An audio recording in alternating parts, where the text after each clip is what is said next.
అండి. నమస్తే. అందరూ ఎలా ఉన్నారు? నేనైతే బాగున్నానండి. మీరు కూడా చాలా బాగుండాలని మనస్ఫూర్తిగా కోరుకుంటున్నాను. ఈరోజు ఈ వీడియోలో మన అందరికీ ఎంతో ఉపయోగపడే మంచి మంచి వంటింటి చిట్కాలనైతే మీతో షేర్ చేసుకుంటానండి.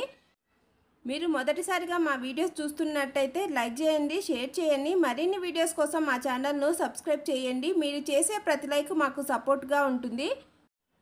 మొదటి టిప్ అండి. ఈ మొదటి టిప్లో నేను చింతపండు గురించి అయితే చెప్తున్నానండి. సమ్మర్లో మనము 2 కేజీలు 3 కేజీలు అలా చింతపండుని తీసుకొని 1 ఇయర్ వరకు స్టోర్ చేసుకుంటాం కదా.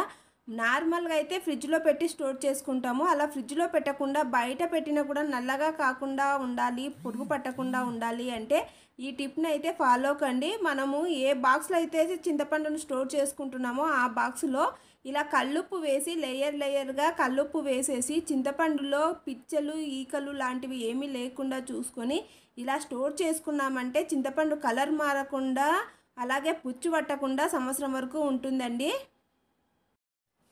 ఇప్పుడు సెకండ్ టిప్ని అయితే చూద్దామండి. మనం ప్రతిరోజు దువ్వెనలు అయితే వాడుకుంటూ ఉంటాం కదా. ఈ దువ్వెనలో డస్ట్ దుమ్ము ఉండిపోతుంది. ఈ డస్ట్ దుమ్ము ఉండడం వల్ల మనకు తలలో డాండ్రఫ్ వచ్చే అవకాశం ఉంటుందండి. ఇలా డాండ్రఫ్ రాకుండా దువ్వెనను నీట్గా ఉంచుకోవాలి అంటే మనం వాడే పౌడర్ ఉంటుంది కదా, ఆ పౌడర్ని ఇలా దువ్వెనకు అటు సైడు ఇటు సైడు వేసేసి టూత్ బ్రష్ పాతది ఉంటుంది కదా అది తీసుకొని ఈ విధంగా రబ్ చేసామంటే డస్ట్ మొత్తం వస్తుందండి. చూడండి, నేను ఇక్కడ వైట్ పేపర్ మీద వేసి మరీ చూపించాను. ఒకసారి ఇలా ట్రై చేయండి. ఎక్కువ టైం వేస్ట్ కాదండి. 2 నిమిషాల్లో దువ్వెనలు అయితే క్లీన్ అయిపోతాయి. నచ్చినట్టయితే లైక్ చేయండి. ఇప్పుడు మూడో టిప్ని అయితే చూద్దామండి. ఈ మూడో టిప్ ఏమిటంటే మనము ఆయిల్ వాడుతూ ఉంటాం కదండి. ఆ ఆయిల్ ఎక్కడైనా పొరపాటున జారి పడిపోయినప్పుడు మనం ఏదైనా క్లాత్తో తుడిచామంటే మొత్తం ఇల్లంతా అదే ఆయిల్ అయితే స్ప్రెడ్ అయ్యి మరకలుగా ఉంటుందండి. అలా కాకుండా ఆయిల్ పడిన చోటులో మాత్రమే ఇలా పిండి, గోధుమ పిండి కానీ బియ్యం పిండి కానీ వేసేసి ఇలా అన్నామంటే మనకు ఆయిల్ మరకలు అయితే ఏమీ లేకుండా ఉంటాయండి. ఈ టిప్ నచ్చిందా? నచ్చితే లైక్ చేయండి. ఫోర్త్ టిప్ ఏంటంటే ఫోర్త్ టిప్లో పసుపు గురించి అయితే చెప్తున్నానండి. ఈ పసుపు మనం ఎక్కువగా కొన్నప్పుడు వీటిని ఏ విధంగా పురుగు పట్టకుండా స్టోర్ చేసుకోవాలంటే మనము పసుపు వేసుకునే బాక్స్లో 2 బిర్యానీ ఆకులను వేసి పెట్టేసామంటే పసుపు అసలు పురుగు పట్టదండి. ఎన్ని రోజులైనా మనకు నిల్వ ఉంటుంది. అలా కాకుండా మిరియాలను మూట కట్టేసి ఈ పసుపు డబ్బాలో పెట్టేసినా కూడా పసుపు అయితే అసలు పురుగు పట్టదండి. ఈ టిప్స్ మీకు నచ్చాయా లేదా? నచ్చితే ఏ టిప్ నచ్చిందో మీరు కామెంట్ సెక్షన్లో అయితే కామెంట్ అయితే చేయండి. ఇప్పుడు టిప్ నెంబర్ 5 అండి. మనము కాఫీ కలుపుకునేటప్పుడు కాఫీ ప్యాకెట్లో సగం వాడుకున్న తర్వాత మిగిలింది అలానే పెట్టేస్తే గడ్డ కడుతుంది కదండి. అలా కాకుండా ఇప్పుడు మనం పాలు కాంచుకునే గిన్నె వేడై ఉంటుంది కదండి. అదే గిన్నెతో ఒకసారి ఇలా అన్నాము అంటే కనుక కాఫీ పౌడర్ అయితే సీల్ అయిపోతుందండి. బయటికైతే అస్సలు రాదు. ఇప్పుడు టిప్ నెంబర్ 6ని అయితే చూద్దామండి. మనం ప్రతిరోజు పాలైతే కాంచుకుంటూ ఉంటాం కదా. ఒక్క నిమిషం మనం పక్కకు పోయి వచ్చేసరికి పాలైతే పొంగిపోతూ ఉంటాయి కదండి. అలా పొంగకుండా ఇలా పాలు కాంచుకునే గిన్నె పైన ఇలా ఒక స్పూన్ అయితే పెట్టేసాము అంటే కనుక మనకు పాలైతే అస్సలు పొంగవండి. పొంగినా ఈ స్పూన్ ఉండడం వలన కిందికే వచ్చేసాయి కానీ స్టవ్ మీద పడి స్టవ్ గలీజ్ కాకుండా ఉంటుందండి. ఒకసారి ట్రై చేయండి. మీకు నా వీడియోస్ నచ్చినాయా లేదా కామెంట్ సెక్షన్లో అయితే కామెంట్ చేయండి. మరిన్ని వీడియోస్ కోసం మా ఛానల్ను సబ్స్క్రైబ్ చేశారంటే నేను పెట్టే ప్రతి వీడియో మీకు నోటిఫికేషన్ వస్తుందండి. ఇప్పుడు టిప్ నెంబర్ 7 అయితే చూద్దామండి. మనం ప్రతిరోజు చాయ్ చేసుకుంటూ ఉంటాం కదా. టీ చేసుకునేటప్పుడు కాస్త అల్లం ముక్క, ఒక యాలుకను ఇలా దంచి వేసుకొని టీ మరిగించడం వల్ల టీ టేస్ట్ అయితే చాలా బాగుంటుందండి. అల్లం వేయడం వల్ల అరుగుదలకు కూడా చాలా మంచిదండి. ఒకసారి ట్రై చేయండి. మీకు ఈ టిప్స్లో ఏ టిప్ నచ్చిందో కూడా కామెంట్ సెక్షన్లో అయితే కామెంట్ చేయండి. ఇప్పుడు టిప్ నెంబర్ 8 అయితే చూద్దామండి. మనము వెల్లుల్లిపాయలు కొన్నప్పుడు ఇవి ఎక్కువగా చచ్చుపడిపోయి పక్కకైతే పడేస్తాం కదండి. అలా పడేయకుండా మనం వెల్లుల్లిపాయలు ఎక్కువ కాలం నిల్వ చేసుకోవాలి అంటే వీటిని 2 రోజుల పాటు ఎండలో పెట్టేసి ఇలా పాయలుగా ఒలిచేసేయండి. తర్వాత పొట్టును ఇలా మధ్యలో ఉన్న పొట్టును అయితే తీసేయండి. వెల్లుల్లిపాయలు ఒలసాల్సిన అవసరం అయితే ఏం లేదండి. ఇలా వెల్లుల్లిపాయలను తీసుకొని ఒక 2 రోజులు ఎండలో పెట్టేసిన తర్వాత ఇలా పాయలుగా ఒలుచుకొని మనకు బాగా గాలి తగిలే ఇలాంటి బాక్స్ ఒకటైతే తీసుకొని దీంట్లో అయితే స్టోర్ చేసుకోండి. వెల్లుల్లిపాయలు అస్సలు పాడవండి. మనకు ఎన్ని రోజులైనా నిల్వ ఉంటాయండి. ఈ టిప్లో మీకు ఏ టిప్ నచ్చిందో కూడా కామెంట్ అయితే చేయండి.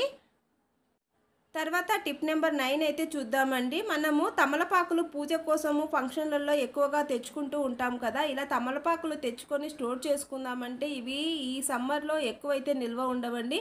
మనకు 2, 3 రోజులకే వాడిపోతాయి. ఇలా వాడిపోకుండా ఎక్కువ రోజులు ఒక 10-20 రోజులన్నా నిల్వ ఉండాలి అంటే ఈ విధంగా అయితే చేయండి. మనం తమలపాకులు తీసుకొని వీటిలో ఉన్న తడి అంతా క్లీన్ అయితే చేసుకోండి. ఇలా క్లీన్ చేసుకున్న తర్వాత ఒక పొడి క్లాత్‌ని తీసుకొని వీటిని ఈ విధంగా అయితే చుట్టేసి మనం ఫ్రిడ్జ్‌లో పెట్టేసామంటే ఇవి కనీసం 10-20 రోజులైతే నిల్వ ఉంటాయండి. ఒకసారి ఇలా అయితే ట్రై చేయండి. ఇప్పుడు టిప్ నెంబర్ 10 అయితే చూద్దామండి. మనము కరివేపాకును తెచ్చుకున్నప్పుడు ఎక్కువ రోజులు స్టోర్ చేసుకోవాలి అంటే ఈ విధంగా అయితే చేయండి. ఒక ప్లాస్టిక్ బాక్స్ తీసుకొని మనం శుభ్రంగా కడిగి అలాగే ఆరబెట్టేసిన తర్వాత ఈ విధంగా అయితే చేయాలండి. ఒక ప్లాస్టిక్ బాక్స్ తీసుకొని టిష్యూ పేపర్ అయినా లేదా న్యూస్ పేపర్ అయినా వేసుకొని ఈ విధంగా కరివేపాకు రెబ్బల నుంచి తీసి ఇలా సపరేట్ చేసుకున్న తర్వాత మనము బాక్స్లో వేసేసుకోవాలండి. పైనుంచి ఒక న్యూస్ పేపర్ కానీ టిష్యూ పేపర్ కానీ పెట్టేసుకొని మూత పెట్టేసి ఫ్రిడ్జ్లో పెట్టామంటే మనకి 20-30 రోజుల వరకు నిల్వ ఉంటుందండి. ఇప్పుడు టిప్ నెంబర్ 11 అయితే చూద్దామండి. మనకు టమాటాలు మార్కెట్లో ఒక్కొక్కసారి రేట్ ఎక్కువగా ఉంటాయి కదండి. అలా రేట్ ఎక్కువగా ఉన్నప్పుడు మనము టమాటాలు ఎక్కువ మొత్తంలో కొనలేము. ఈ విధంగా టమాటాలు తక్కువగా ఉన్నప్పుడే ఏ విధంగా అయితే స్టోర్ చేసుకోవాలో నేను ఈ వీడియోలో అయితే చూపిస్తానండి. టమాటాలను శుభ్రంగా కడిగిన తర్వాత ఈ విధంగా తుడిచేసి కొద్దిగా ఆయిల్ అయితే పెట్టేసేయండి. ఆయిల్ పట్టించేసి ఈ విధంగా మనం ఫ్రిడ్జ్లో స్టోర్ చేసుకున్నామంటే టమాటాలు అయితే అస్సలు పాడు కావండి. ఎంత మాగిన టమాటాలనైనా ఈ విధంగా ఆయిల్ పెట్టేసి మనం ఫ్రిడ్జ్లో పెట్టేసామంటే కనుక అస్సలు అయితే పాడు కావండి. ఒకసారి అయితే ట్రై చేయండి. ఇప్పుడు టిప్ నెంబర్ 12 అయితే చూద్దామండి. మనము సమ్మర్లో ఎండుమిరపకాయలను కొని కారం ఆడించి పెట్టుకుంటాం కదండి. ఈ కారము పురుగు పట్టకుండా మనకు 1 ఇయర్ పాటు నిల్వ ఉండాలి, కలర్ మారకుండా పురుగు పట్టకుండా ఉండాలి అంటే ఒక పెద్ద దాల్చిన చెక్క ముక్కనైతే తీసుకొని ఇలా కారంలో పెట్టేసి కొద్దిగా సాల్ట్ వేసి మనము ఇది మొత్తం కలిపేసి పెట్టేసామంటే మనం ఫ్రిడ్జ్లో పెట్టాల్సిన పని లేకుండానే మనం 1 ఇయర్ పాటు ఈ కారంని అయితే స్టోర్ చేసుకోవచ్చండి. ఈ టిప్ ఎలా అనిపించాయో ఒకసారి అయితే కామెంట్ సెక్షన్లో అయితే కామెంట్ చేయండి. నచ్చితే లైక్ చేయండి. మనం ప్రతిరోజు వాడుకునే గిన్నెలు కానీ గ్లాసులు కానీ ఈ విధంగా స్టక్ అయిపోయినప్పుడు ఇవి తీయటానికి రానప్పుడు ఈ టిప్ని అయితే యూజ్ చేయండి. చాలా బాగా వర్కౌట్ అవుతాయి. దీనికోసం ఒక పెద్ద గిన్నెని తీసుకొని ఈ కప్పులు కానీ ఈ గ్లాసులు కానీ మునిగేంత వరకు వాటర్ అయితే పోసేసుకొని ఈ కప్పులను వాటిలో వేసి ఒక 5 నిమిషాలు మరిగించేసేయండి. తర్వాత ఒక 10 నిమిషాల వరకు ఈ వేడి నీళ్ళలోనే అలానే ఉంచేసాము అంటే కనుక మనకు ఈ కప్పులు వాటికి సపరేట్ అయిపోతాయండి. మీరు గ్లాసులైనా ఇలానే చేసుకోవచ్చు. ఈ టిప్పు అందరికీ చాలా బాగా ఉపయోగపడుతుందండి. ఒకసారి ట్రై చేయండి. ఇప్పుడు 14th టిప్ అయితే చూద్దామండి. మనం చిన్నపిల్లలకు వాటర్ తాపినప్పుడు పాలు తాపినప్పుడైనా చిన్నపిల్లలు ఈ గ్లాస్ పట్టుకొని తాగినప్పుడు కొద్దిగా వాసన అయితే వస్తూ ఉంటాయి కదండి. అలా వాసన వచ్చేటప్పుడు ఇలా ఈ కుక్కరు మనము వంట కోసం ప్రతిరోజు వాడుతూ ఉంటాం కదండి. ఇలా వాడినప్పుడు ఈ గ్లాసులను కూడా 5 నిమిషాలు ఇలా వేడి చేసామంటే నీచు వాసన రాకుండా ఉంటుందండి. ఈ టిప్స్ మీకు నచ్చాయా లేదా కామెంట్ సెక్షన్లో కామెంట్ చేయండి. నచ్చినట్టయితే లైక్ చేయండి. మరిన్ని వీడియోస్ కోసం మా ఛానల్ను సబ్స్క్రైబ్ చేయండి. మీరు చేసే ప్రతి లైక్ మాకు సపోర్టివ్గా ఉంటుందండి.